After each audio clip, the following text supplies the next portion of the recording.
Can Miami improve in some key stats during the upcoming season? We'll let you know in our first ever Heat Stats Draft on today's Locked On Heat.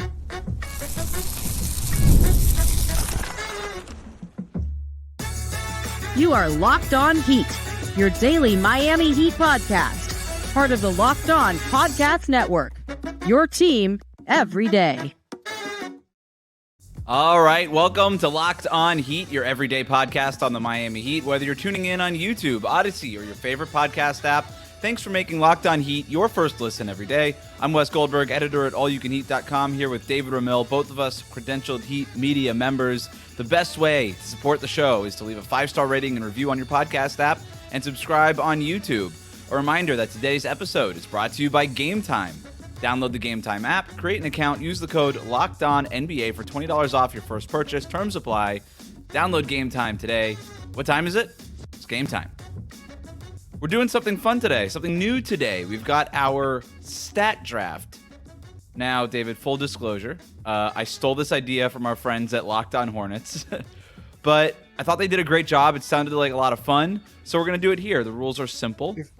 It's not stealing if it's within the network. It's just great ideas being shared by coworkers. That's all. Right. This is how the sausage is made, folks. Somebody has one good idea, and then everybody steals it.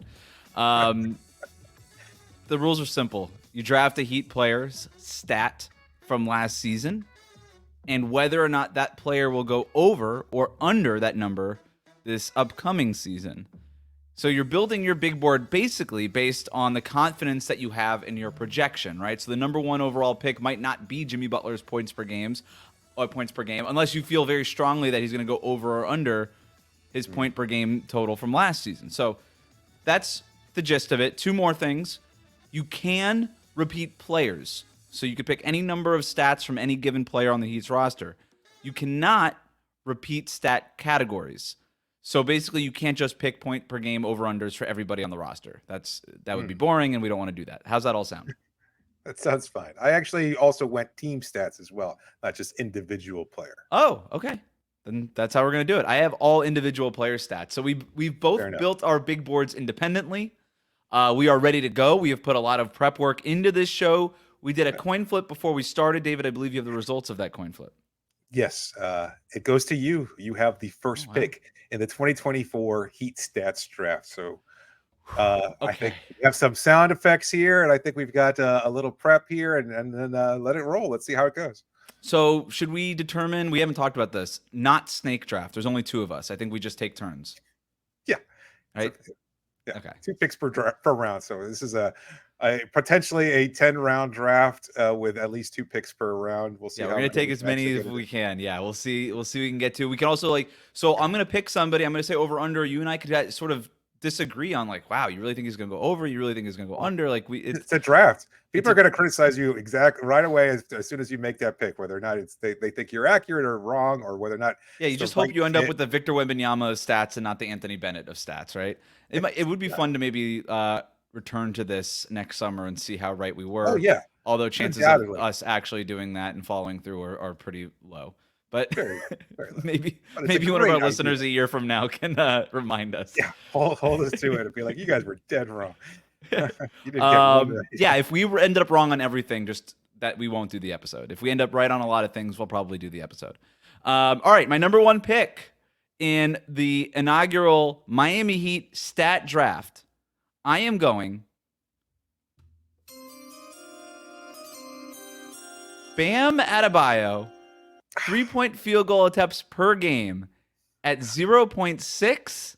And David, I'm taking the over on that. And I feel very confident in this one hitting. He averaged 1.5 3-point attempts per game over his last 20 games. He was experimenting with it more at Team USA. And you know what? Actions speak louder than words, but the words are there too. He is saying he wants to take more threes.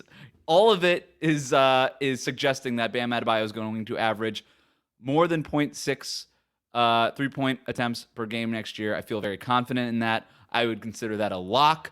That's my number one pick.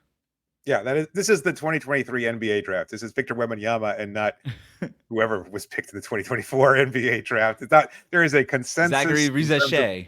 Yeah, I know. And in terms of actual statistic production, an easy one that you can categorize and say this is almost 100% guaranteed to increase in volume.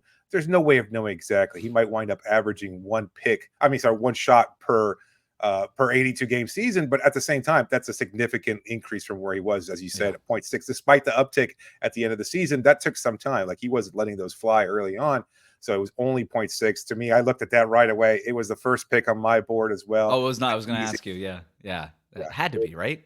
Yeah, it had to be. This was, again, is a consensus. This is the Wembanyama of Heat stats. That it's 100% guarantee that it's going to be an uptick there. I'm very glad I have it, but you have the number 2 pick. Sound effect me. With the second overall pick in the Heat stats draft, I'm selecting team blocks as a statistic. With the addition of Kel'el Ware, I think this is a statistic that is absolutely, this is not 1B to 1A because Bam's is almost a guarantee. I think this one is likely as well. I don't know how much playing time Ware is going to get. I don't know if he's going to start or come off the bench.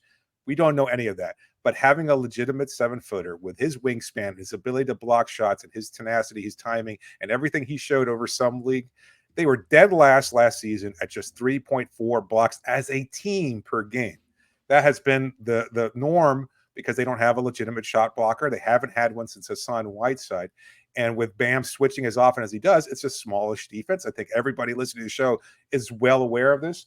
I think that as a team, they're going to be averaging probably closer to 4, maybe 5 blocks per game. Maybe not a huge increase, but if you can look at one player who's probably going to make a dent in that, I think it's Ware. This is a great pick. It's not one that I had considered because I went all individual player stats on my big board, but this is great.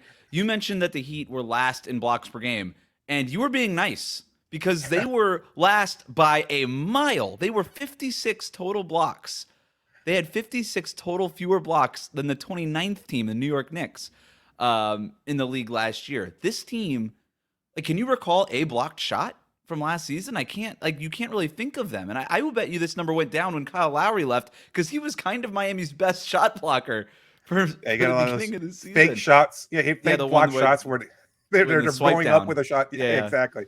He's swiping down is considered a shot. But yeah, exactly. That's a very good point. 56 fewer blocks than the next team. That's abysmal. Crazy. Yeah. And so this is a really good pick, not just because of the Kel'el Ware edition also, but if you were expecting maybe a bigger season from Jimmy Butler, he averaged his fewest blocks per game during his Heat tenure last year too. So even if that nudges a little bit more, we're talking about, 10 to 20 more blocks for the season for Jimmy Butler. But even that is a pretty big dent in the very few blocks that the Heat generated last year. This is a great pick. I didn't even think about going that way, but it's a great pick.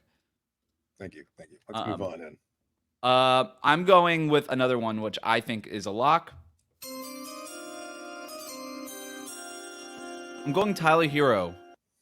Games played. Ooh. I'm going over. He played 42 games last year because of 2 long-term injuries. He had the rolled ankle. He had the knee that ended up being the foot injury. Ends up playing only 42 games. I know that Tyler Hero tends to be injury prone. He's not that injury prone. He's not missed half of the season before, and I don't expect it to happen again. I'm basically betting on another freak injury not happening after the broken hand in the playoffs 2 years ago and then the knee to the foot injury last year. This guy needs a little bit of good luck to go his way at some point. I'm betting on the luck. I'm betting on things breaking Tyler Hero's way a little bit more this season, and I think he's going to go way over 42 games. What was it Pat said about him in the end of the season presser? He's not injury prone. Yeah. He said he's not injury prone. He's just had some bad luck. So I mean, it could be. Yeah, it has been, and it's unfortunate. But I agree with you. I think he's still young.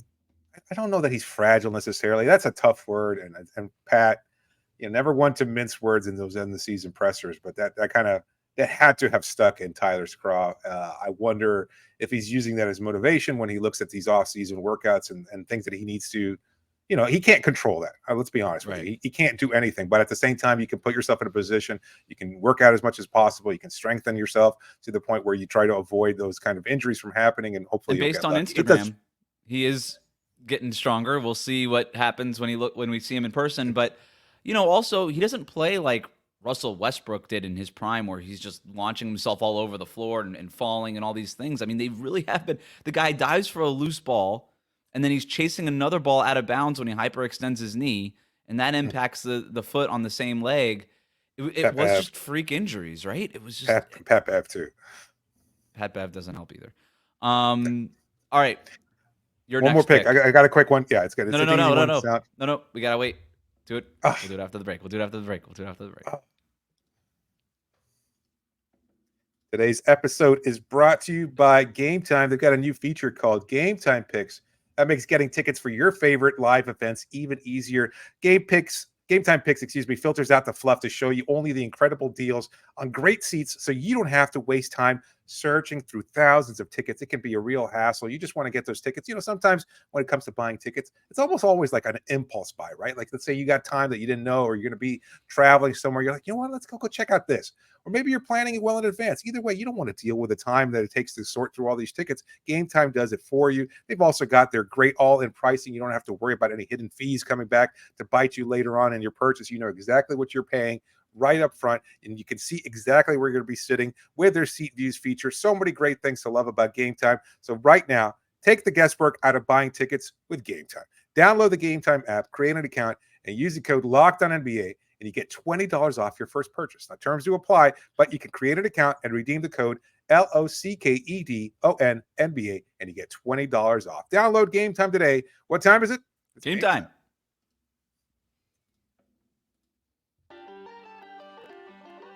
Thanks for making Locked On Heat your first listen of the day. For your second listen, enjoy the Locked On NBA podcast. There is no offseason in the NBA, and Locked On NBA provides daily basketball analysis from national and local experts in 30 minutes or less. No one keeps you as informed and entertained as Locked On NBA, available on YouTube, wherever you get your podcasts, part of the Locked On Podcast Network, your team every day.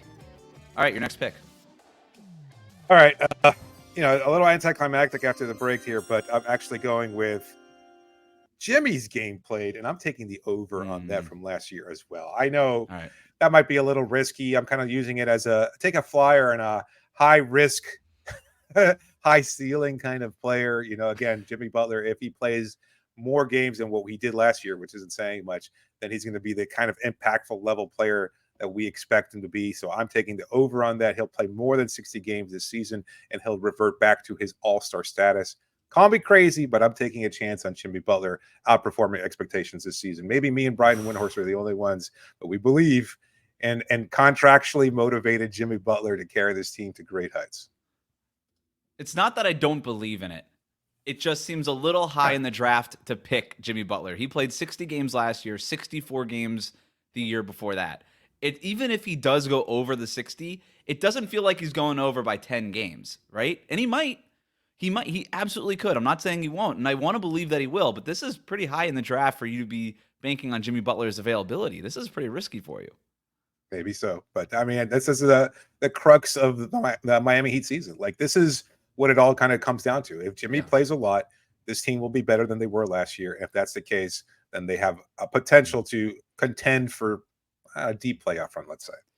So I do believe that we're going to get more motivated, more engaged Jimmy Butler. We can use Brian Windhorst's term and call him and say he's going to come back in killer mode. And I'm all in on all of that. I believe all of it.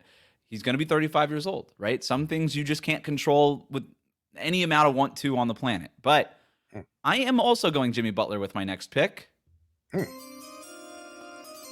I am taking Jimmy Butler's assist percentage last year at 23.1. That is by far the lowest assist percentage Jimmy Butler has had during his Heat tenure. It was 28, 35, 26.4, 27.1, and then last season at 23.1. I think this is a lock for the over. It doesn't matter how many games he plays, because this just is a measure of how engaged and how much of control of the offense he has on a per-game basis. And I think it's just going to be more. I have no reason to believe it won't be. When Jimmy Butler is engaged, this is the number, along with his usage rating, that go up. And if he's more engaged than he was last season, which was a Heat tenure low of engagement, I feel really comfortable with this and taking this as my third pick. I see the element of a risk here. I just, because you've got Terry Rosier, you've got Tyler Hero, you've got other guys on the team that are going to be bringing the ball up. And while they're all capable of making plays for each other, etc. You're kind of counting on Jimmy specifically being not a lead ball handler necessarily, but a guy that has enough time on his in possession in order to make these kinds of winning plays, assists for others, etc. I know it kind of goes hand in hand with who he is as a player. It's been a hallmark of his Heat tenure and even his All NBA career. But at the same time, I still see a little bit of a risk because I think Miami is pretty deep. Like for all the knock on running it back and their lack of talent, they didn't make any changes, etc. I said last season that I thought that group was deeper than the team that went to the NBA Finals. I think even with the loss of Caleb Martin, Max Strus, and Gabe Vincent since then, I think they're still deeper than they have been. They add draft picks, they replenish themselves that way. I look at this group, I think they're deeper, and I don't know that I can count on Jimmy necessarily making that many plays for others. So I see an element of risk, but I agree that I think it's going to be a likely possibility that I don't think higher. he's going, just to be clear, like way over the 23. I Yeah, just think it's a lock all to a go smidge. over, right? Yeah. I mean, Luka Doncic had an assist percentage last year of 44%. That's what sort of the heliocentric offense looks like, right? And if Jimmy Butler comes in with half of that, basically, whatever. I'm not great at math. A little bit more than half of that, I hit the over on that. But I think with every Jimmy Butler stat, there's going to be a little bit of risk considering the availability questions and the age questions. But I feel good about this one out of all the Jimmy Butler stats. You're up. All right. So with my next pick in the draft, we talked about it on yesterday's show. I'm taking Jaime Jaquez Jr.'s 3-point percentage. Wow. That's 32. Wow. On the over on that. I'm going in the over on that. I think he's going to hit over 32%. Yeah, I'm swinging for the fences here. These are high risk picks here, but I think that they'll make a lot of sense. The thing is, you get no reward. It's just a right or wrong. The whole thing is pass fail. There's no like high risk, high reward. It's just high risk. That's it. Yeah, I know. And well, the danger of being reminded of this a year from now that we were dead wrong on everything. High risk, no reward. Yeah. So it's going to be interesting. But I think, we made the case yesterday that it was certainly something he needs to improve on. I think that the combination of being a rookie, going through an injury spell, hitting the rookie wall, et cetera, all these factors played into what wasn't necessarily a strong suit coming out of the college anyway. Now that he's got another year under his belt at the NBA level, he feels a little bit more comfortable.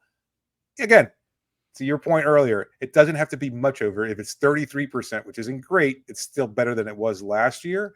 That's not saying much, but at least that's an improvement. So the over and Jaime's 3-point percentage is my pick.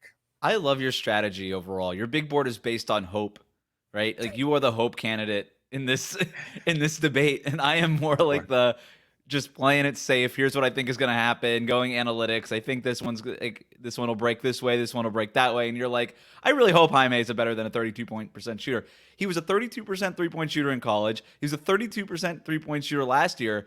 I think this is the worst pick you've made so far. Nice. How could you have any amount of confidence that he's going to be anything more than what he's been his entire basketball career? Like I don't have any confidence that it's going to be under or over. I think it's going to be right there. I think you're going to hit this or not hit this by decimal points, by less than a full percentage point is my guess. 32.1%. Yeah, I think it'll be 32.1 or 31.5%, and it'll just it's going to be so immaterial, and it's going to be how you pass and fail. There you go. All right. My you next got time pick. for one more pick? There we go.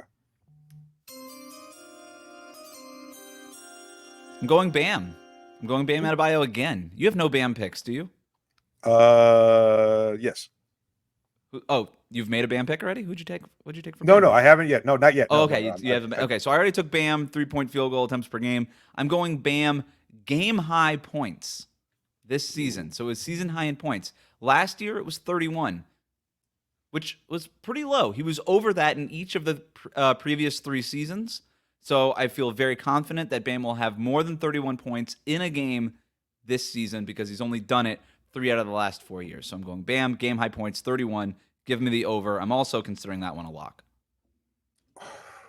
I guess it kind of ties together with your first pick, so you're kind of complimenting your first pick and saying he's going to shoot more threes. As a result of shooting more threes, I didn't even think about that, but it's a really good point that I just made. Yeah.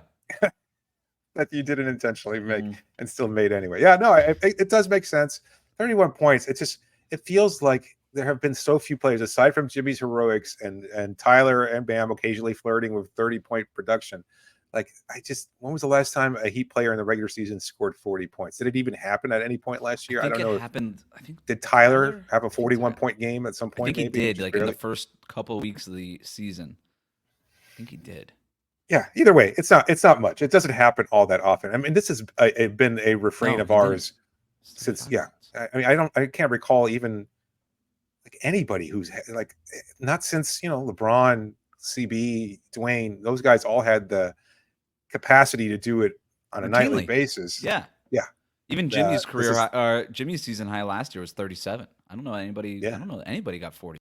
And I bet you he probably had like 18 trips to the line in that game too. So I mean, Yeah. yeah. So it's not going to happen often, but we'll see if Bam is the new improved shooter that we expect him to be. Then perhaps he can do that. All right. So for my next pick, I am going. Wait. Should we tease it? No, let's do it. All right. No, I need a sound effect. I need to go. Oh, I can't. yeah, sorry. I'm standing there with the cue cards in my hand, and I don't know what to do. All right. I am taking the under on Duncan Robinson's assists per game. Yeah, the Okay. under. I like this. I thought about the assist number. Explain. Yeah, go ahead. Yeah, like 2.8 assists last year. A byproduct of him switching his game up, etc.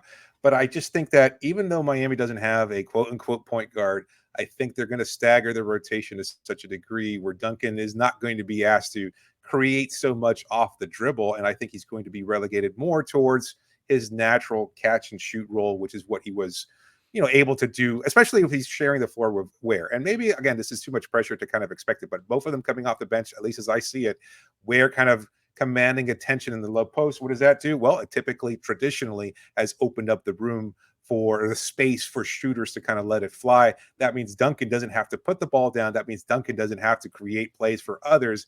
That means Duncan can do what Duncan does best, which is put up a lot of threes and hit them at a high rate. Yeah, exactly. So yeah, this is 2.8 assists. I don't think he's going to reach that. I'm glad we finally got our first under. We were getting a little too optimistic there, but it doesn't. I don't even think it's like a bad thing, right? Like Duncan Robinson being an okay passer versus Duncan Robinson being one of the best 5 3-point shooters in the NBA.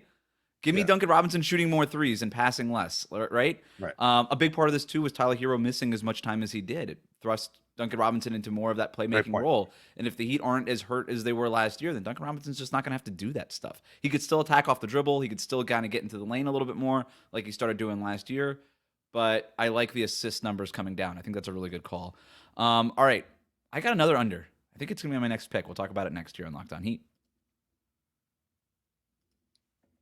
Today's episode is brought to you by FanDuel. You've heard us talking a lot about FanDuel. It's America's #1 sportsbook, and it's #1 for a reason. Well, right now, they've got a little something different for all of you. Now through September 22nd, all FanDuel customers, new ones, older ones, and anyone in between can bet $5, and you get a 3-week free trial of NFL Sunday Ticket from YouTube and YouTube TV. The NFL season is right around the corner. I talked about it yesterday, and just the way that you kind of camp out and watch NFL football. So many fans of the game just kind of make it their weekend. Like whether it's Saturday in college ball or Sunday in the NFL game, you want to be able to just watch game after game after game. It doesn't matter. You got your drinks, you got your food, you got your snacks, you got your friends, or even by yourself, and you just want to watch game after game. Well, guess what? This allows you to do it. So all you need is a YouTube TV base plan, and you're able to watch every regular season Sunday afternoon at a market game. And all you need is a Google account and a current form of payment, and you can cancel anytime.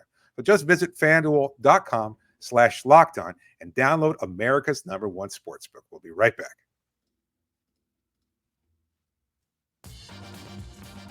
Thanks for making Locked On Heat your first listen every day. If you're new to us on YouTube, hit that subscribe button. You can also follow us on your favorite podcast app. You just took the under in the stat draft on Duncan Robinson's assists per game. I am also going under. I'm going Haywood Highsmith. 3-point shooting percentage. Ooh. I'm going under. He hit 39.6% of his threes last year. It's the only year he's ever been better than 34% in his career. I think Haywood Highsmith has gotten better as a 3-point shooter. I don't think he's a 40% 3-point shooter, okay? I hope I'm wrong. I hope he is a 40% 3-point shooter. If he is a 40% 3-point shooter, this new contract he just signed is going to be a steal when you combine that plus the elite level sort of perimeter defense that he can provide. I'm just not betting on it. I'll take the under on it. Yeah, I think it's a high mark that he set last year. It's not that he can't be close to that. Again, if it's the Right. under, it just has to be a little under. If he's 38% on the season on limited attempts, I think that's perfectly fine. And at the same time, again, it provides huge value in terms of his contract and what else he brings to the table. But 40%, I mean, those are really, really high Yeah. benchmarks. That's And as Duncan much Robinson work, numbers. yeah, as much He's not work he's as just he's not Highsmith Duncan put in, Robinson from 3. Yeah, no. exactly. I mean, he's working with Duncan over the offseason. That's all great and fine and everything else. I'm sure he's really happy with his contract. Well, maybe not as happy as he thought he'd be, but either way, he's happy. He's in Miami now. He's got another couple seasons to prove that he can increase his value around the NBA. I'm sure he's not going to stop working, but 40%, I mean, that's just, you can't bank on that at any point in time. Nobody, even the best shooters in the league, you can't go in there, oh, yeah, that's a knock for 40%. Like, that's not going to It's happen. true. So, It's true. it's a great pick. It makes a lot of sense to me. This one's a little bit risky. I was, I'm looking at my board here, and I might go. Oh, I don't know if I want to save this one. No, you know what? I'm going to go for it. Let me get my pick in right now. I'm going the under on Terry Rosier points per game. Okay. So what was he at in Miami last year? 16 something? In Miami, 16.4 points per game in 31 games with a Heat. I think we're going to see Terry in a different role. I know the expectations of what he can do, not just the three-point shooting, the rim pressure, and everything else like that.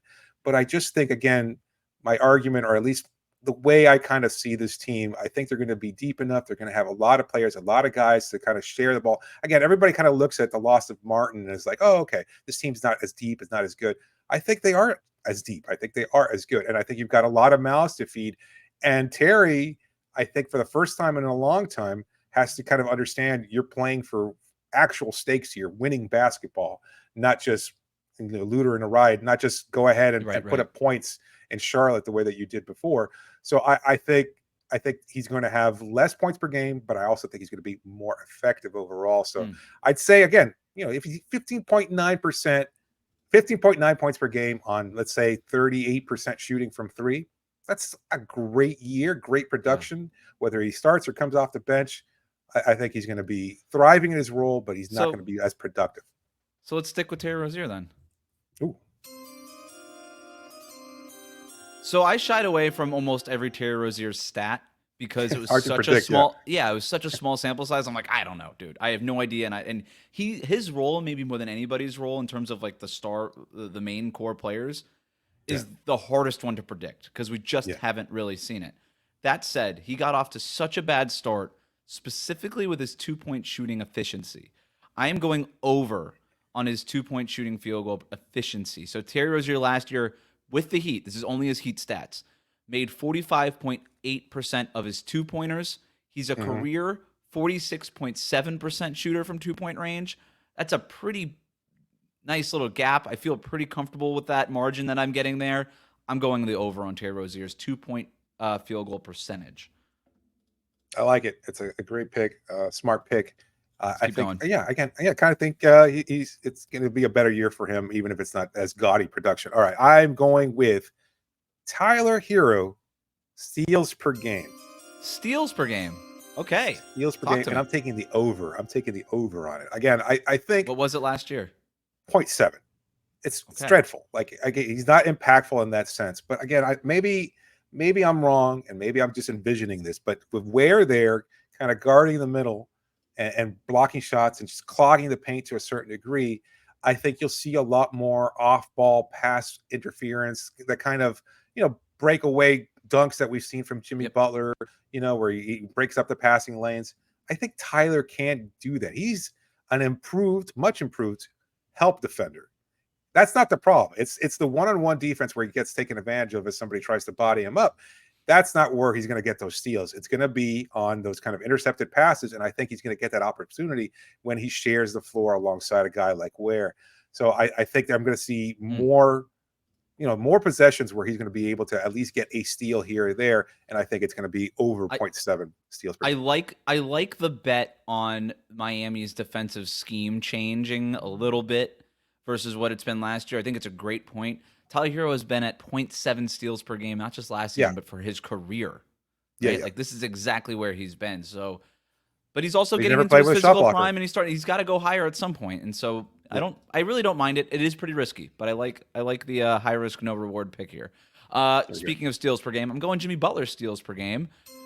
He was at 1.3 last year. I am slamming the over on this. Again, what does an engaged Jimmy Butler do? He tries harder on defense. He tries to make those plays, jump those passing lanes, and things like that.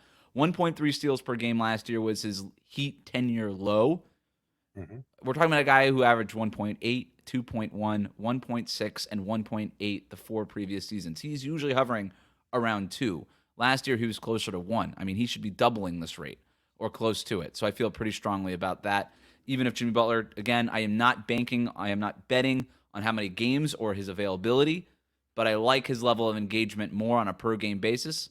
I'm going the over on Jimmy Butler steals per game. Let's try to get a couple more in here. Click on the next one. Yep. Sound effects here. Yep. I'm going the under on team free throw attempts. Everybody kind of thinks of Miami as like this group that goes to the line a lot. It's just Jimmy Butler, really. Bam doesn't get to the line often. Tyler certainly doesn't. Rosier, etc. Like, they're not guys that draw a lot of contact. I don't know what Ware's ability to manufacture fouls is going to be like at the NBA level, but I think with Jimmy, and the combination, Jimmy being older, probably using the 3-point shot a little bit more. The officiating changes if they stick, and if it remains a point of emphasis this season. I think there's just going to be less calls. I think they're going to take less than last year. They were 13th in the NBA at 22 free throw attempts per game. They over the last few years, even with Jimmy on the roster, they've been lower than that. I think they're just going to take less and less free throws next season, especially if Bam is going to be more perimeter oriented, etc. I just see less free throws in general for this team. Does that mean I have the last pick here, or do you want to try to fit in? No, I got one more. I got one more because you took the first pick. I got one more here. I'm going the under on Kevin Love minutes per game. It was at 16.8 last year. Khalil Ware is going to take some of those minutes. I think Thomas Bryant could actually fight for some of those minutes. There's a reason they brought him back. I think they want to explore the Thomas Bryant thing a little bit more. You could disagree with that. If you're a Heat fan, I would understand that. But he's back on this roster for a reason. I guess we're going to figure out what that reason is, other than him being the best sideline cheerleader on the team, which he was last year. I don't even mean that in a derogatory way. But Kevin Love, he just has more competition at the position. He had 16.8 minutes per game last year. He is going to play. He did not re-sign with the Heat to be the Udonis Haslem of the team. He signed with the intention to play. He will play. I just don't think he's going to be averaging almost 17 minutes per game. So I'm going under on that. Your next pick. Makes a lot of sense. All right. This is the last pick in the draft here. I'm going with the under on Bam Adebayo's turnovers. Quietly led the team at 2.3 turnovers per game last year. So I think, again, with him being more of a perimeter player on possession, not a whole heck of a lot, but just on occasion he'll be, handling the ball from the outside. And I think with Rosier and Hero kind of sharing the floor with him as starters, if that's the way it shakes up, I think you're going to see less action going through Bam, even though that might not be the best strategy. I just think that's how it's going to play out. And that being the case, not nearly trying to force as many passes, not nearly as many turnovers, less trying to go into the low post and get the ball poked away from him. So just less turnovers in general. I'm taking that's where a lot of his turnovers happened last year. And I actually had on my board, and I'm not going to pick it, but I did have Bam post-ups. He had 4.1 post-ups per game, third in the NBA last year. Jimmy Butler was lower because he just didn't play as hard last year. As much. So I would take the under on Bam's post-ups, which is sort of hand in hand with what you're talking about too. My last one here, Jaime Jaquez Jr. No, you don't get another one. Oh, I don't have another one? You get the first pick. No, you get the first pick. Can't get an extra so you get pick the last there. pick. All right. Well, just Jaime Jaquez Jr. Just if I were going to have another pick, I'd say it goes over on the usage rate. All right. I think he's just more involved. All right, that'll do it for our first ever stat draft. Thank you for making Locked On Heat your first listen every day. Follow us on your favorite podcast app. Subscribe on YouTube. Like the video. Leave us a comment in the comment section here on YouTube. Where do you think they're going over? Where do you think you're going under? Is there a Heat stat that we overlooked? Let us know. Thanks for listening.